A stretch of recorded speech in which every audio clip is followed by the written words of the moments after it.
Welcome to the Midlife Men podcast with me, Philip Briscoe. Today, my guest is Erik Peers. For around a decade, Erik lived with depression and relied on antidepressants to help him cope. Like many people, he believed medication was the answer. But over time, he began to question whether the treatment itself was preventing him from understanding what was really driving his suffering. What followed was a journey through withdrawal, recovery, emotional healing, and complete rethinking of what mental well-being actually means. So, Erik, welcome to Midlife Men. Hello, Philip. Glad to be here. Well, good. We're glad you're here as well. Let's start before the antidepressants. What was happening in your life, perhaps in your mental health, that led you to seek help in the first place? Actually, I didn't. I never sought out a psychiatrist. I had no need for them, and it wasn't part of my life. I was married. I had a 4-year-old son, and I was in the typical early midlife as a male, and, not understanding the female's part of the existence in the world at all. And I was a big IT executive, going out, bringing home the bacon, and I had a full-time mom at home for my son, and that was life. Then what happened is she experienced some difficulties in her life, and her GP and I agreed that it would be best for her safety to put her in a psych ward for a while. And so everything voluntary and willingly, we went to hospital, and she was there for a week. And then the psychiatrist that she was seeing, the psychiatrist contacted me. And I developed a trusting relationship with the psychiatrist because she was helping me very much with the mother of my son. And we chatted. And then one day, the psychiatrist held out a little plastic tab of white tablets and said, "Take these." And I said, "Why? There's nothing wrong with me. I'm just, having a stressful period in my life, but I'm coping and everything's good." And she said, fateful words, "Trust me, I'm a doctor." And there I descended into a decade of hell without an exaggeration. So this is my story, that I started taking these tablets. It happened to be an SSRI. But I trusted the doctor, and it could have been anything. I knew absolutely nothing. This was 31 years ago. And then I said to her, "But I'm not feeling anything." And she said, "No, you're not supposed to feel anything when you're on antidepressant. But it'll help you for the depression that you're busy developing." So I said, "Okay, I didn't know I was becoming depressed, but if you say so." And then life carried on. And then I was traveling internationally for work. But I found that I ended up in Miami, and the change in the time zone, and I became very confused. I then just stopped taking the tablets, and hey, everything got better and everything was fantastic, and life was just wonderful. 6 weeks later, I plunged into horrific depression for the first time in my life. I didn't know what was happening. I now know with hindsight it was a withdrawal symptom from the drugs. Not many people realize you can get withdrawals as late as 6 weeks after you stop taking the drug, or even later than that. So I went back to the psychiatrist and I said, "Gosh, you're right. I am depressed. I didn't know it." And she said, "Yes, the medication was saving you." So I said, "What do we do now?" She said, "No, I need to put you on stronger medication, an SNRI." So I said, "Sure, doc, whatever you say." And I then went on to this NRI. Stayed on that for a year. It wrecked my sex life. And I said to the doc, "I used to be happy an hour a day. Now you've taken that hour away from me." And so she said, "No, we've got to carry on. It's just a side effect." So I thought, "No, damn it, I'm going to stop taking this." So I stopped taking the second drug. Same thing happened. 6 weeks later, I felt fantastic. Sex life became better. And 6 weeks later, I plunged into an even worse depression. So now I went back to her again, and she said, "No, you need an even stronger drug." And she put me on something called an MAOI, which I now know is a monoamine oxidase inhibitor. But at that time, I didn't know what it was. And these are the days before help groups on Facebook, the days before Facebook, and so on. So I was then on that drug, and life became tolerable. Sex life was not as good as normal, but it was okay. And life just carried on. Life carried on. But I noticed strange things. Like, I was a high-level IT exec, sales exec. And in that profession, you need what I call moments of brilliance. You may spend 6 weeks talking to a client and it's all mundane, but suddenly you're in front of the board of directors that ask you a question, and in that moment, you need to be fully present. And I'd somehow lost that spark, that spark that I used to have. So I thought, what is this? Well, what's actually happening here? Then, by that time, my wife had left. She'd actually moved to a different country.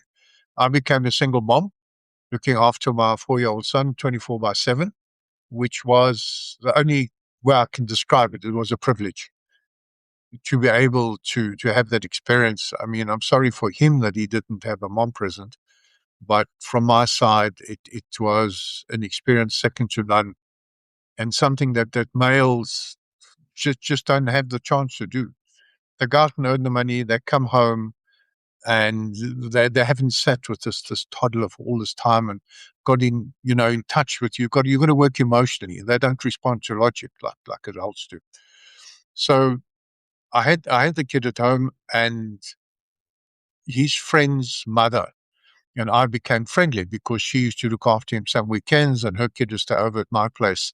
She happened to have been at the same university in Poland with my psychiatrist. And so she sat me down and she told me that the issues I'm having were caused by the medication that I thought was helping me. And a big penny dropped in my head. How can this be? Total revelation, gobsmacked and shocked. So I carried on, and eventually I thought, okay, I must come off these things. But I'm going to do it more carefully because the previous 2 attempts didn't work. And then I cut the tablet into half, and I was doing all right. But I was doing judo at the school with my older son, and he threw me and broke my ankle. So I ended up in hospital. Yeah, it's a pretty male story, this. Ended up in hospital, and I said to the anaesthetist, I'm on these other Smarties that affect my brain. Will the anesthetic affect me at all? And he said, no, not at all. Don't worry about it. No problem. And of course, it affected me terribly. I went into a horrific depression. I ended up getting fired because of it. So I ended up with broken leg, no job.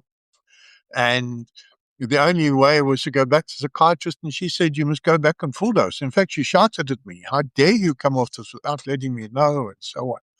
So it was all rather traumatic. I went back on the drug and continued. We've been talking for about 8 minutes now, and you've told quite an incredible story. And I've got a number of questions. I'd just like to kind of summarize. So you were offered drugs for depression that you didn't have, that you trusted a doctor, you took these drugs, and then you tried to come off them, and whatever these drugs did, they kind of created or gave you depression as a withdrawal symptom. And then you went through at least you're on your 3rd cycle of this. This is quite unbelievable, really. This is a condition that's been artificially caused by something you didn't need in the first place. I mean, you must have. Could you, in the state that you were in over those years, did you realize that, or were you just kind of caught in the whole thing? I guess it's the chemical. Totally caught in it. I was subject to what Dr. Peter Breggin calls medical spellbinding. You're unaware of the effect the drug's having on you. You think it's helping you, and you absolutely don't know. It's like somebody is so motherlessly drunk he doesn't know he's drunk. You've got to take his car keys away because he thinks he can still drive. And what I was saying is, until my son's best friend's mother sat me down and said to me, no, it's the medication that's actually causing your issues. Before that, I'd never even suspected it. It hadn't occurred to me. And how commonplace is this, Erik? I mean, I imagine you're not the only person that this has happened to. And then the second part of that question is, why? What was the motivation of the psychiatrist to prescribe these to you in the first place? Well, first of all, I'm going to tell you that you just go onto Facebook and you'll find at least 150,000 people with the same experience. There are a number of Facebook groups to deal with different drugs. There's even a Facebook group as How Antidepressants Wrecked My Marriage, and that's got something like 40,000 members. So we are a vocal and not so small minority out there. But in order to understand, and I've gone into quite in depth, and I've been off these drugs for 21 years. And in that, I've gone into depth to try and understand the psychology of the psychiatrist. Because I don't believe she's a bad person. I believe she believed she was trying to help me, and she was trying to help me with the tools at her disposal. But one has to then look at two different models of psychiatry. And the one is what they call the disease-centered model. In other words, they believe there's an underlying disease. In other words, they call depression, for example, a disease. They'll call schizophrenia a disease. They'll call bipolar disease. And the drugs are treating the disease. Then, opposite to that, there's what we call the drug-centered model, which these drugs are drugging you. They're not treating an underlying condition. They're not going to cause. So, for example, if somebody is anxious, a stiff whiskey helps with anxiety, makes you feel better. But nobody will pretend that, hang on, the whiskey is treating my underlying, anxiety disease. But this is their model, and they operate within that model, and that is how they see it. To this day, I debate daily with psychiatrists on various social media platforms. It seems listening to you that this is we are conditioned, certainly and I guess what I call the Western world, that antidepressants are what you take. If they're the answer, you don't question it. You go to the doctor, you get antidepressants, and here you are saying that actually they're terrible for you, or for some people anyway. And in fact, they're perpetuating and making worse the situation. Why don't we know more about this? Well, it's you ask. This is highlighted in American politics. RFK Jr. It depends, who you read, which side of the press. But he is now putting forward as Secretary of Health that doctors can be reimbursed for what is now called deprescribing. Deprescribing is helping people to come off these drugs. And before, there wasn't a particular insurance code which says the doctor could be remunerated for it, because it takes a lot longer to come off than to go on. And the standard psychiatrist appointment is 15 minutes to go on, and now they need this. So he is now saying we must help the system to help people to come off these drugs. There's a big backlash, of course, from pharma, because, it's going to impact their sales. And so this is very, very topical. Exactly. It's unbelievable. How can this be? And unfortunately, we're in a society where we need a quick fix. We've got something, it's physical. Give me a pill. I'm stressed. What do I do? I'm a male out there. There's another woolly mammoth to slay. Pass me a spear. We don't have time to discuss whether the spear is the best instrument, or, should we chase it till it's tired and it falls down? Let's just give me a spear. And so we take these things and we carry on with our life. Now, let's just give you the end of the story first. Is I've made this my mission in life to help other people who are in the same situation. And I've gone and studied further on this, and this is my calling. So I'm very happy about that. But it takes an inordinate amount of research and knowledge to actually understand the pharmacology, the psychiatry of it. So I developed what I call the 6F framework. And quickly to go through the F. So the first is the pharmacology, with a bit of license on the spelling. As we got to look at that. But in order to recover, we also have to look at your physicality. So, for example, I'll give you something else that the average person has heard of but doesn't quite realize. If you've got diabetes, the medical model is to give you something called metformin, and if it doesn't work, to give you insulin. They still, to this day, the standard of care is not to say stop eating the sugar in the first place, and then you won't have such high blood sugar. That's not the way it works. So what they do is they give you insulin. Insulin actually makes your diabetes worse. There are a lot of these things in medicine where the quick fix gives you temporary relief.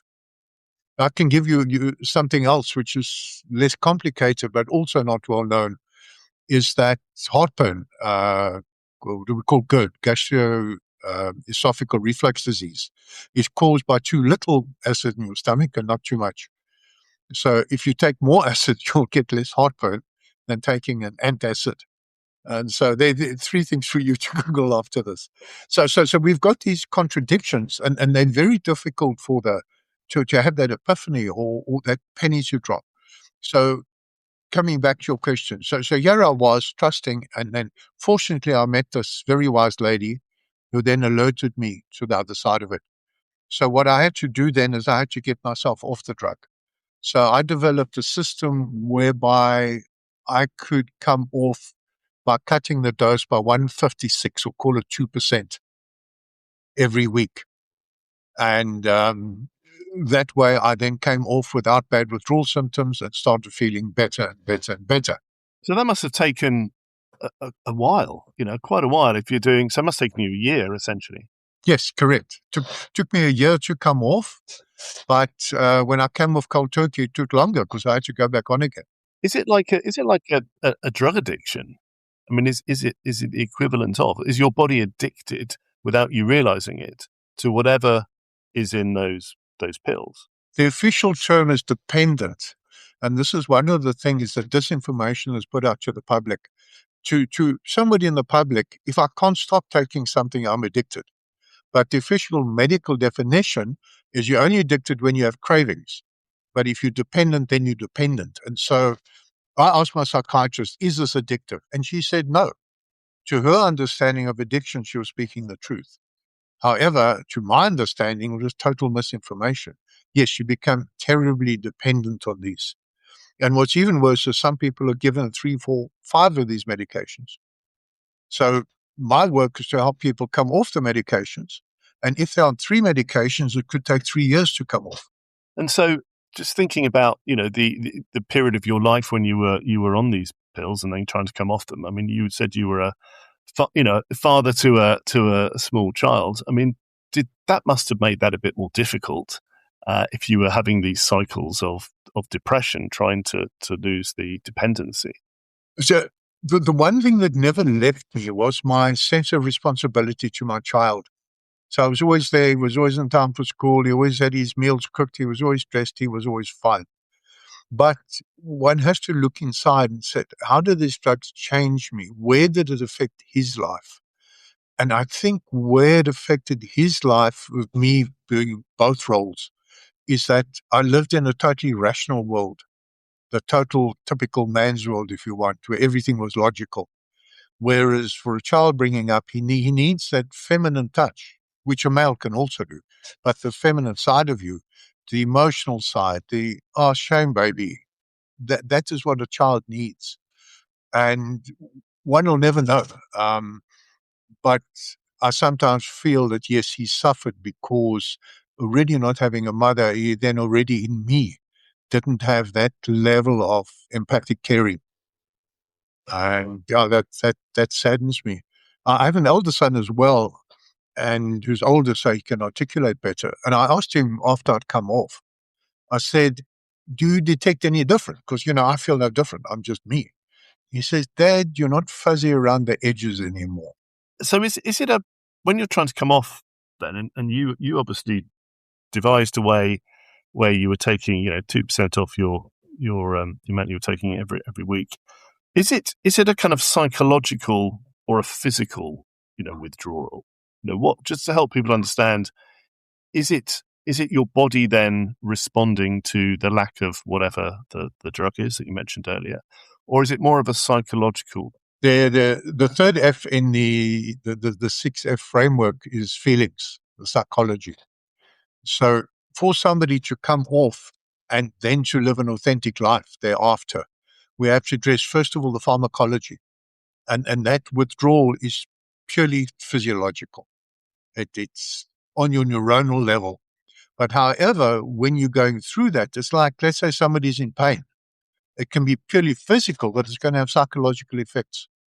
So if you've not been operating at optimum, you think there's something wrong with you, it's going to affect your self-confidence. In my case, it affected my ability to earn an income.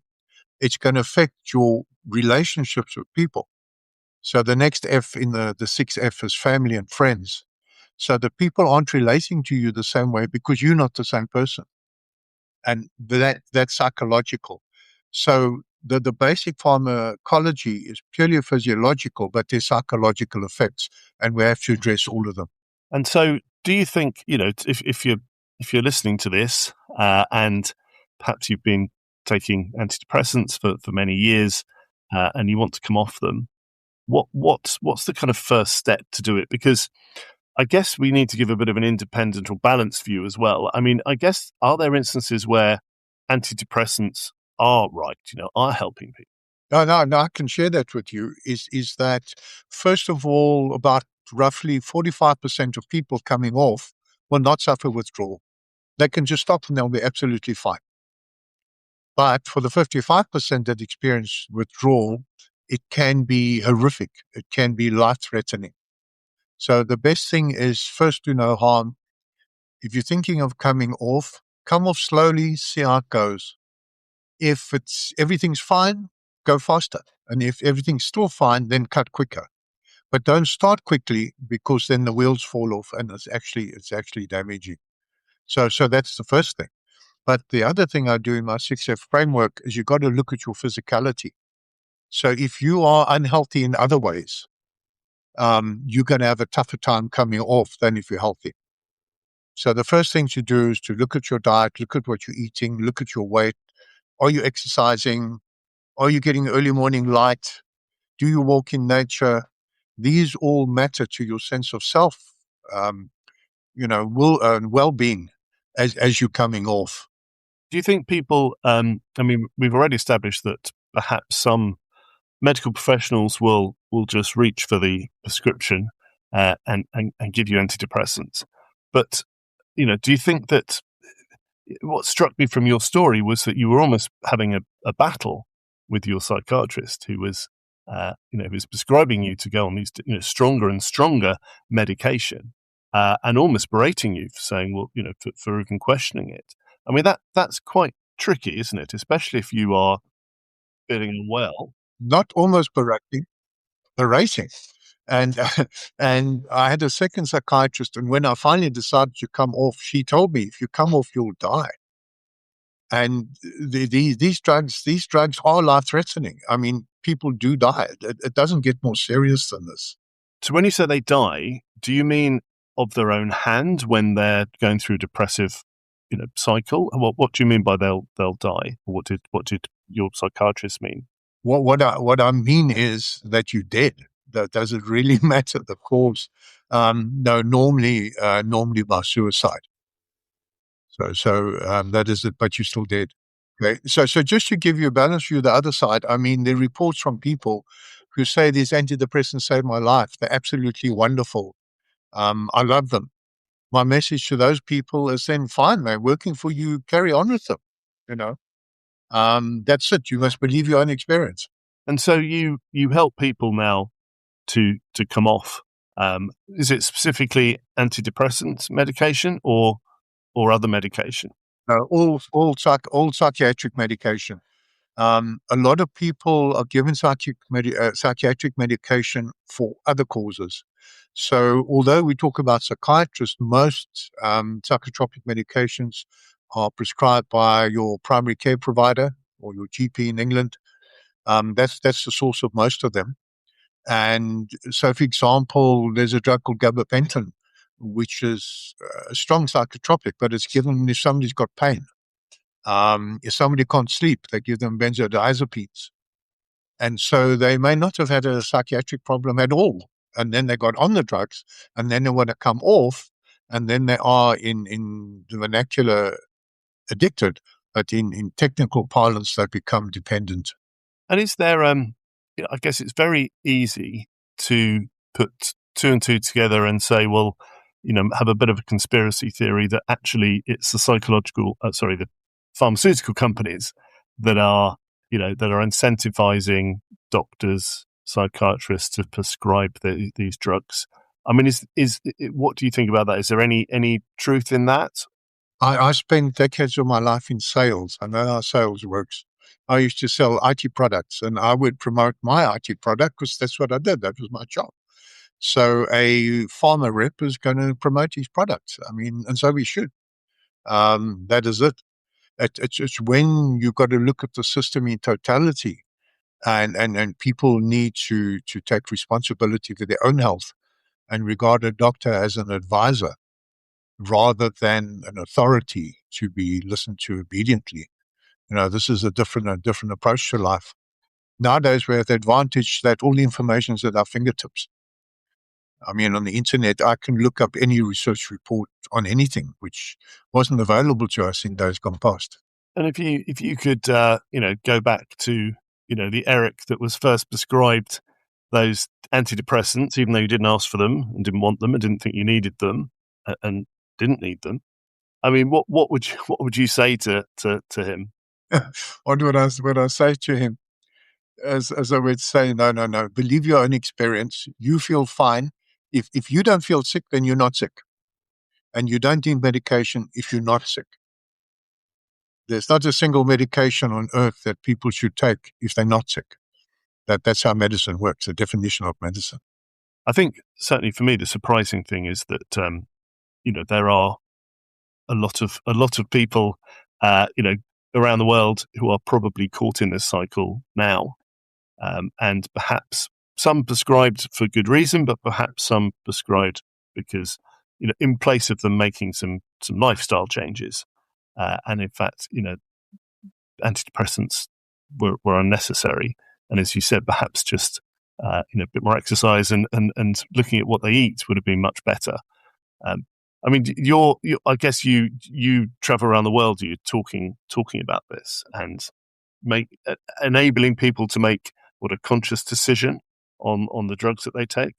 You see, when I give corporate presentations, I will say, in this room, 30% of the women and 12% of the men are taking psychiatric medication right now today. You took a tablet this morning, okay?